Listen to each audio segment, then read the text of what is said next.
I do want to begin with the latest developments in the We Charity controversy. Prime Minister Justin Trudeau, as I said, will appear before the House of Commons Finance Committee this Thursday, and for 1 hour he's scheduled to take questions from MPs about his role in the decision to strike a partnership with an organization that his family has ties to. Trudeau's Chief of Staff, Katie Telford, is also scheduled to testify. Tomorrow, the Kielburger brothers will be in front of the committee, and in anticipation of their appearance, the feds made the agreement between them and the We Charity public today. Let's bring in Bardish Chagger. She's the Minister of Youth and oversees the student grant program at the heart of all of this. She joins us from Waterloo, Ontario. Hi, Minister Chagger. Good to see you as always. Thanks for making time for the program.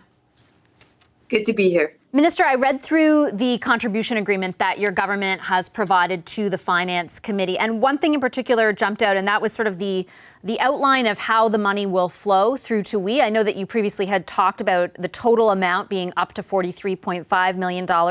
What becomes clear through this is that all of that money, basically, we would be eligible to get within a week of signing the agreement. Why was that necessary? So if you actually, and that's why it was so important that documents be made available. And the first opportunity I had to appear to testify at the Finance Committee, I was there. And I had said that we should make all documents, the agreement included, available. And when the Clerk of the Privy Council appeared, he reiterated the importance of having that information available. For myself, the goal was always to get as much information out as possible. What's clear with the contribution agreement being in the public forum, and we've always said it would be proactively disclosed, is being able to see that there are many checks and balances within place and the parameters that go with cohort 1, the supplementary cohort, as well as cohort 2. Yes, there are parameters to that. And the checks that I thought particularly stood out to me was that the organization had to sign up for saying within 6 years, if this is going to be, like, we have the right to audit it. So after the fact, there were certainly checks on how the money was spent. But up front, I still go back to my original question. Why did they need all of that money so soon when we didn't have an idea, for example, of where the students would be matched, to what degree, how many hours, all that stuff? Why did they need all the money up front? So basically there was money for cohort 1, and then depending on how that went, cohort 2, in between was a supplemental cohort. And it's to ensure that the resources are there, including resources for not-for-profits that were creating these placements for youth to volunteer, as well as having the means to make sure that they were accessible, so that as many young people, as many students could participate as possible. And that's where, even if you look at the details within the agreement, of making sure that we were receiving data and information on a regular basis, so that we could continue to monitor and reevaluate to ensure that the purpose of the program was being served at every opportunity. The reason I ask is because, and the reason it jumped out at me was because your government has made the point frequently over the past number of weeks that We was the only organization who could, and that was the information you got from the public service, the only organization that was capable of administering this program. But if they were so capable, why did they need all this money up front? And why did they even need $43.5 million if they truly could, on their own, administer all of this? So I think based on the information that's being provided, it demonstrates that the public service did consider many different organizations. And it's important to note that this is an innovative program, one of which has not ever been used by the Government of Canada. But it is important to acknowledge that people are rolling up their sleeves from coast to coast to coast. And also what's important to note, and that's been reiterated by numerous individuals, is the degree of the program, the extent of the program within the timeline, the very tight timeline needed. I still don't understand why they needed all the money so soon, though. Do you know what I mean? Like, why, if they are so capable, more capable than anyone else your government talked to, and you're right, there's a list here that's provided that shows other organizations were consulted or at least talked to about the possibility or their potential to administer it. If they truly are, if it's only We that could do this, why did they need all that money? So I'll just peel that back. I think what's important to note that it's not just about financial resources. It was also about reach. It was also about ease of use of technology. And that's why even within the first cohort, the $19.5 million that would have gone to We Charity, the We organization, It's important to note that $5 million of that 19.5 was directly for not-for-profits, so that they could not only create opportunities and placements, but also make sure that they had the technology needed to help deliver the program. So there's many different elements that will be considered at any given time, and that's why I really do commend the work of the public service, working at the pace that we have been working since the pandemic hit to ensure that we had programs and resources available to Canadians during this very challenging and unprecedented time. Actually, I'm back in my riding, and I'll tell you, I've been reading a lot of emails, having a lot of conversations, and we're not out of the woods yet. And it's important that we not become complacent, that the realities of the COVID-19 pandemic continue to be real. And to ensure the health and safety of Canadians, we really do need to remain focused on delivering for Canadians, working with all levels of government and ensuring that the resources and programs are available. Yeah, and it's in that vein that I ask these questions, particularly where resources are concerned. And on that note, the contract also talks about the program being worth about $500 million, not the $900 that your government has often cited. So it was $43.5 million to administer a $500 million program. If in fact the costs had gone up to $900 million, would you then be paying double that amount or close to double that amount?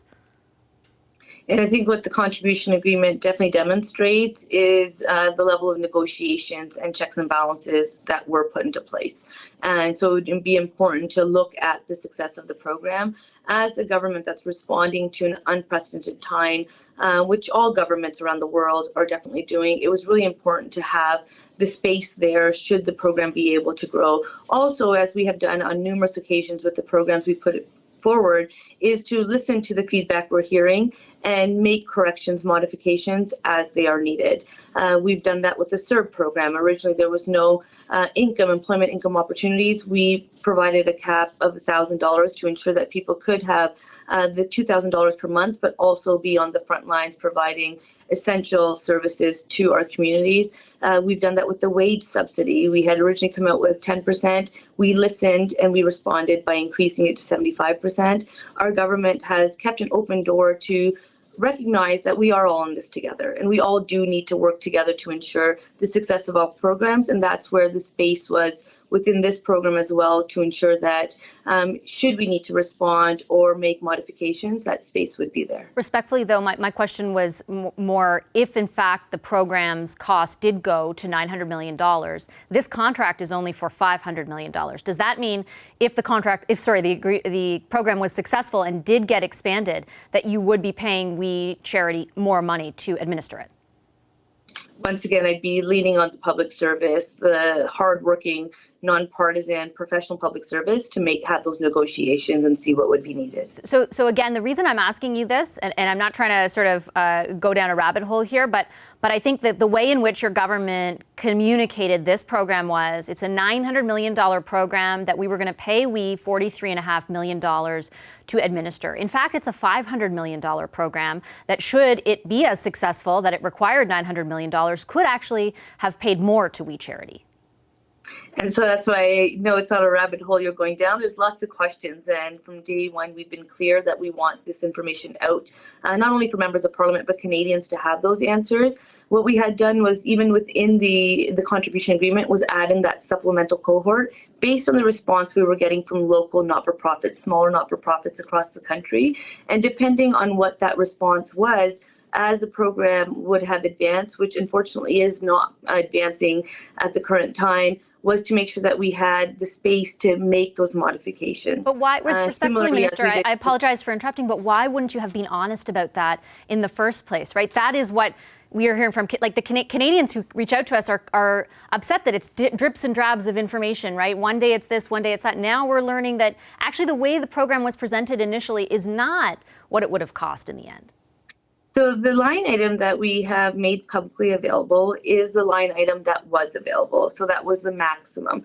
When it comes to the contribution agreement, we've always declared, and I've shared when I was testifying at Finance Committee, that it is proactively disclosed on a quarterly basis.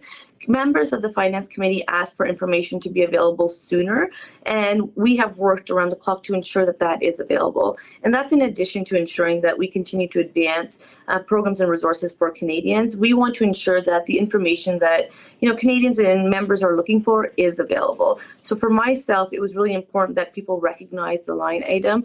That was the number out there. As the details of the contribution became available, I knew that Canadians would be able to see what had been negotiated, but it's also important that that be proactively disclosed within the proper channels.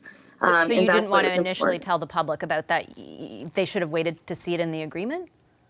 I would have loved to tell Canadians about that, and that's why I've made myself available to ensure all information is available. And even when I appeared at Finance Committee, that's why I shared the different cohorts as well as the supplemental cohort, because it's important that information be shared. But we also do have to make sure that those checks and balances for proactive disclosure are also satisfied.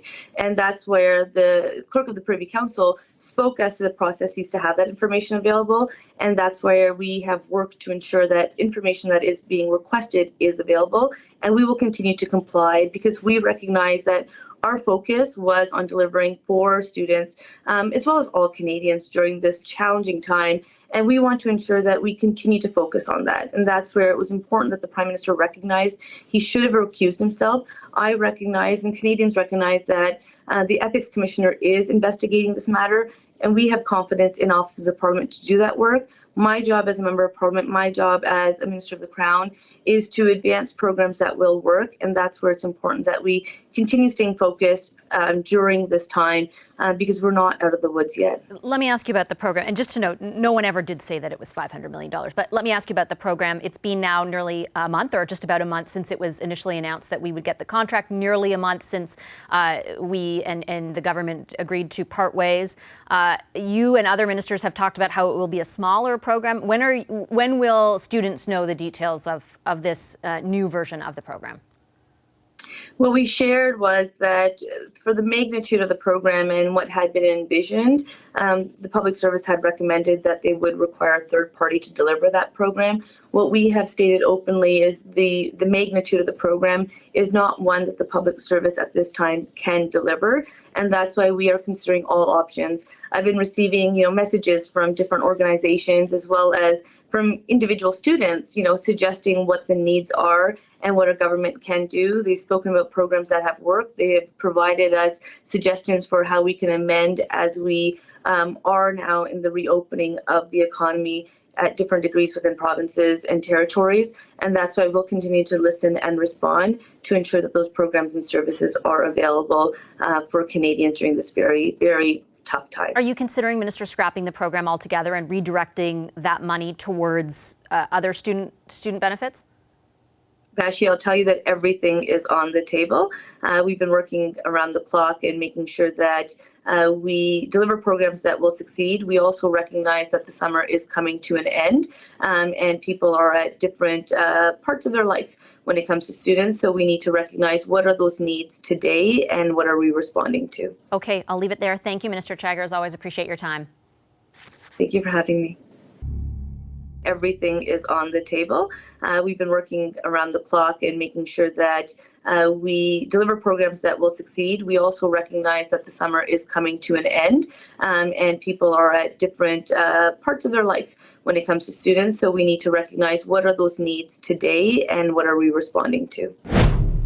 Youth Minister Bardish Chagger there says all options are on the table when it comes to the $900 million student grant program. It's been in limbo, of course, since the We Charity walked away due to the ongoing controversy around the agreements. Documents made public today show the We organization could have received almost the whole $43 million to manage the program within a week after it was announced that it had been picked to do so. Adding to the big issues, news today, the Prime Minister and his Chief of Staff, Katie Telford, will appear before the Finance Committee here on Parliament Hill on Thursday. First up, though, tomorrow will be the We's founders, Craig and Mark Kielburger. How many more details is the government not fully disclosing or will be disclosed during all this? Could that happen? Will the Kielburgers' testimony take heat off the government ahead of the Prime Minister's appearance or crank it up? So much to discuss with the Power Panel. Joining us from Vancouver, Shachi Kurl is the Executive Director of the Angus Reid Institute. Over in Toronto, Melissa Lantzman is now National Vice President of Enterprise Canada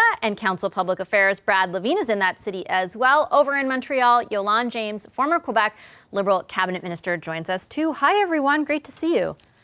I feel like there are 7,000 things that I have to discuss with you. So why don't I start with Yolande, what we heard from Minister Chagger, and then we'll move on to what we can expect from the testimony over the next couple of days. So first of all, the agreement that came out today shows it actually wasn't a $900 million program. It was a $500 million program. We Charity, if the program was really successful, could have received more money.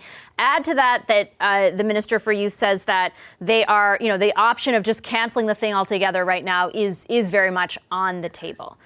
What do you think about the drip drab of information first? Oh, I think that's what's really, really hurting the government. And today's interview kind of exposed that once again. And I think that this is something I'm sure that maybe members of government of the current government wouldn't want to admit publicly, but internally, I'm sure they're very conscious of the fact that, what is making this self-inflicted wound bigger is the fact that we keep learning new elements of the story every single day. I mean, the fact that that we're learning this aspect of it with respect to the money being forwarded, less money or earlier, more money earlier than we thought, isolated is not an issue. It's the fact that it's added to everything else that we've learned since the very beginning of this. So looking forward, it's going to be important for the Prime Minister on Thursday in his testimony to stop the bleeding.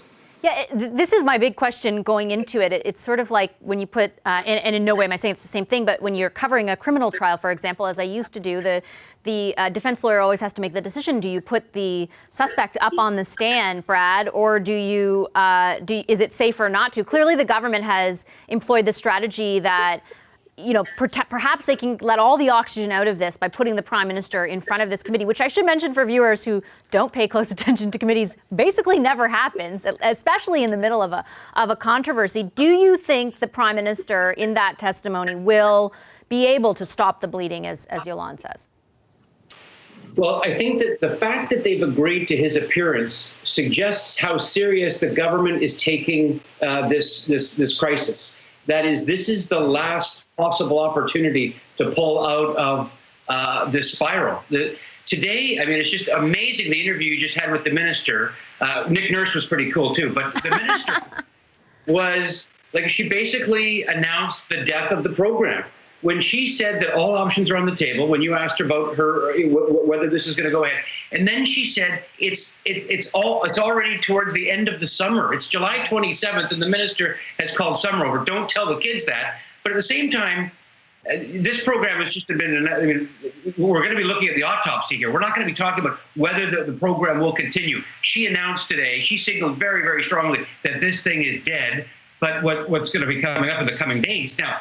For the Prime Minister on Thursday, and Katie Telford, the Prime Minister's Chief of Staff, as well as the Kilburgers tomorrow, as well as the outgoing chair of the board of the We Charity, who's also on tomorrow. Mm-hmm. What is vital here for those four different groups of people who are testifying, that their stories must match up 100%. If there is any light among their storylines, and you're using the analogy of putting the defense attorney putting the witness on the stand, these folks are all on the witness stand, and if there's any light among them that shows different stats, and Yolande is absolutely right. We said it last week and the weeks prior on this power panel. The thing that is killing this government with the We Charity scandal is the drip, drip, drip. We're finally going to have over 2 days of testimony this week. If there's any difference in the evidence that these folks are going to be providing, this thing is not going away anytime soon, even though the minister, I think, signaled that this program is dead.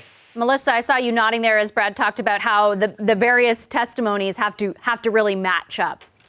Yeah, I think the government's shined a spotlight on this to allow themselves to be put in a position where people are looking for the discrepancies. And that's really problematic when it comes to an issues management approach, to which I believe, I think this government has decided that Either they were going to wait this out, they may have thrown a couple public servants under the bus, or they were trying to say that it was summer and there was nobody paying attention. But the very fact that the Prime Minister is taking the stand, that his Chief of Staff is there, puts the issue right back onto the government. And I think that for a lot of us, we're losing the plot line a little bit when we go after, the improprieties that have taken place within the We Charity. We knew this organization was in trouble. We've known that it's been in trouble for a lot of years. And make no mistake about it, this is about public funds being redirected to the Liberal friends that had helped them out before. And putting the Prime Minister on the stand puts that story right back front and center.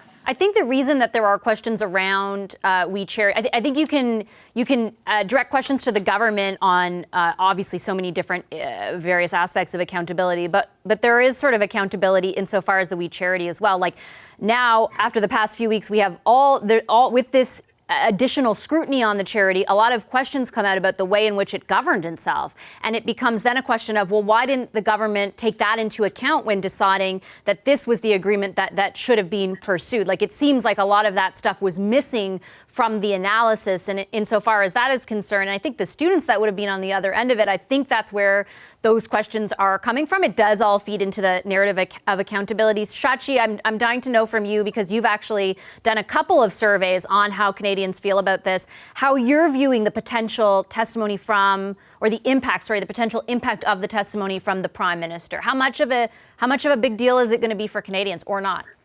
Oh, where to start? So there are so many elements to this, just like this story. It will really depend at this stage on what side you've pulled to in this affair, in this scandal. And so if you are a past Conservative voter in Canada, you already think that what has happened is possibly criminal. You already want the RCMP in there, and you think that this testimony from the Prime Minister will be really devastating, will be bad. And by the way, objectively, like from an overall polling standpoint, the whole thing has been bad. This is going to be another bloody week, more information, more time with this issue on the front burner. Now, if you're someone who's left of center, for whom your priority issues continue to be things like COVID-19 response or climate change or healthcare in general or the overall state of the economy, this is still something that's annoying you. You know, this whole issue has just dredged up why Canadians, regardless of which way they vote, have a fraught relationship with the Prime Minister, because he has moments where he does bring the country together, as he did around COVID-19 pandemic response, as he did at the beginning of his mandate. And then he goes and he does like this. And Canadians remember, oh, so mad at this guy. So overall, there is anger. Overall, there is a sense that the Prime Minister has once again fallen in the eyes of Canadians. His approval has dropped 11 points in the last 3 weeks. His momentum numbers are trending the wrong way. And nobody is really buying the idea that this was just an error in judgment. Oh, we made a mistake. No, at best, it was unethical. At worst, it was possibly criminal in their minds. That said, there is also, at this stage, given the numbers that we just pulled out of field this weekend, a sense that, this is not going to be the issue that brings this government down, because at the end of the day, there are still bigger issues in front of us. Now, this week, Bashi has the potential to either put the saga behind them, get it all out, drain it of all oxygen, say everything that needs to be said, and then hope against hope that there are no more stories to come out of it. Just try to draw a line under it. Or it actually feeds the fire and has the effect of being an accelerant, which just keeps the story going for weeks to come. Yolande, which of those do you think it will end up being? Like, as you look ahead to particular, I mean, Kielburger's tomorrow is going to be fascinating too, but particularly to the Prime Minister. Do you think it is the right approach to put him before the committee? Absolutely, 100%. Because contrary, this is where I disagree with Brad and Melissa on this. If they hadn't done so, that would have just continued to give oxygen to the opposition. I understand that the Prime Minister, and this is unusual, and this is not something that's happened, let's say, in the SNC situation, for example. But he is in a minority government status, for one, and two, I think it sets the table to give him the opportunity to go on offense here. He's been on defense for the past 3 weeks. I'm not trying to say that this is going to be an easy fix for him, but to bring it back to the opportunity to try to stop the bleeding, to once and for all lay it all on the table, and to Sachi's point of at least addressing not the hardcore conservatives that believe that no matter what he does, he's criminally guilty anyway, but those who are liberal and upset about it, or who voted liberal in the past and are upset about it, to be able to say, this is what happened, this was my involvement, this is what went down, I'm sorry about this, now you have the information, you could still be mad at me, but can we now move to back to speaking about the economy and COVID-19 and how we're going to be able to make things better for the country. But for him to be able to do that, he's got to be able to address and make a very strong presence in testimony on Thursday. That's a really interesting point, actually, and from a strategic point of view, Brad. It's, if the Prime Minister, in fact, is looking at this appearance to speak directly to the people that Yolande and Sachi identified, not those who are entrenched in their viewpoint, is there the potential for that to work? It depends on what his message is and whether or not he's successful in getting that out. I mean, let's be fair. The Prime Minister has not failed over the COVID-19 pandemic to get his message out. I mean, this guy is on my TV almost every day for 15 weeks. He was on every platform possible. So his ability to get the message out, is going to. I think it's going to be a little less than it was when he was announcing the various programs at the height of the pandemic. But every political party has brand weaknesses and brand assets. The brand weakness for the Liberal Party is that it is an entitled entity, that there is one set of rules for them which is different than the rest of Canadians. That is fundamentally their Achilles heel. If he is unable, or let's say if the opposition MPs at committee are unable, to paint Trudeau as being an extension of the justice, there could be some big challenges for them. But he's gonna have to hit a home run on Thursday in order to get out of this. Anything less. And I think he's going to continue to see what pollsters are seeing, what research is saying, where his approval numbers are on the decline. Melissa, we've watched previous committee appearances on this specific subject, not, of course, with the Prime Minister. If you're advising the opposition from whichever party about how to strategize in this instance when the Prime Minister is before them, what would you say to them?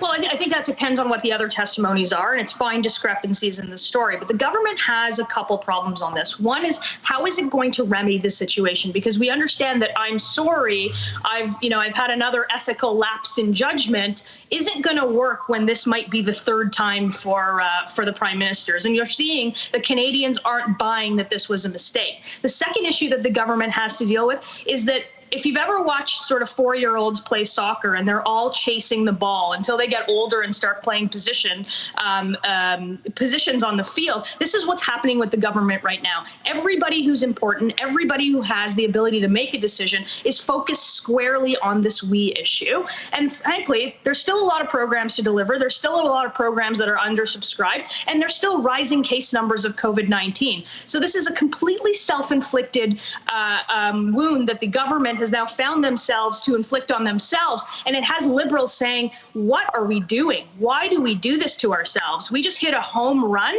and we're still not around the bases. That's an interesting point as well, Sachi.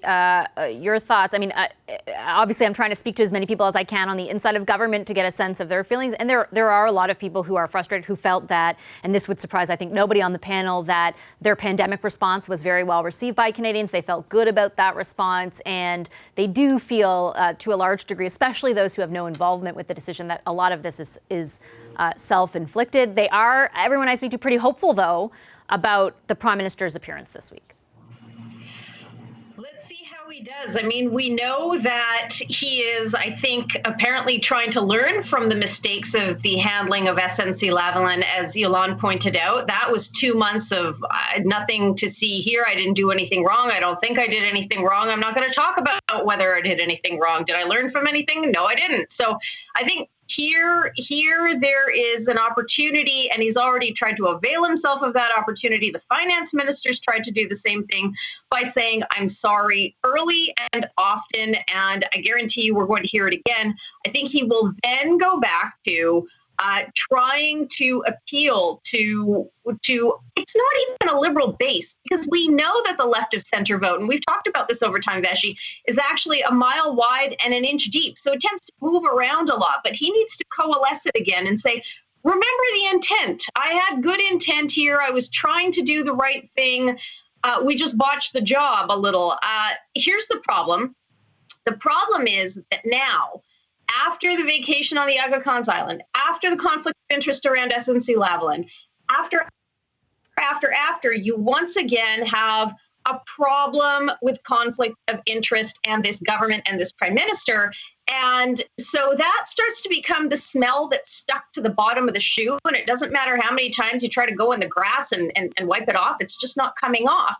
The bigger question, of course, and I talk about this all the time, is what happens in terms of vote intention and the alternatives to voters. So almost a year ago, voters said, you know what, we're not very happy with this guy, but we don't like the alternative. That was Andrew Scheer. The question now becomes, who is going to assume the mantle of the Conservative Party in just under a month? And can that person make the case to voters that if you still feel that COVID-19 response is important, but you also think that the economy and the deficit is important, and you think that ethics are important, and you think that climate change is important, I'm going to tick all the boxes for you and provide an alternative that you haven't seen before. That will either happen or it won't, just like Canadians will either continue to be galvanized by this or they won't. And that has a lot to do with what happens over the coming months around COVID-19. So we know what the factors are. We just don't know how they're going to play out yet. We sure don't, but there's going to be a lot to watch this week. I've got to leave it there. Thank you so much to our power panel on this Monday evening. Thanks to Shachi Kurl, Melissa Lantzman, Brad Levine, and Yolande James. Hi, I'm Vashi Capellos, host of Power in Politics. See more of our show by subscribing to the CBC News channel or click the link for another video.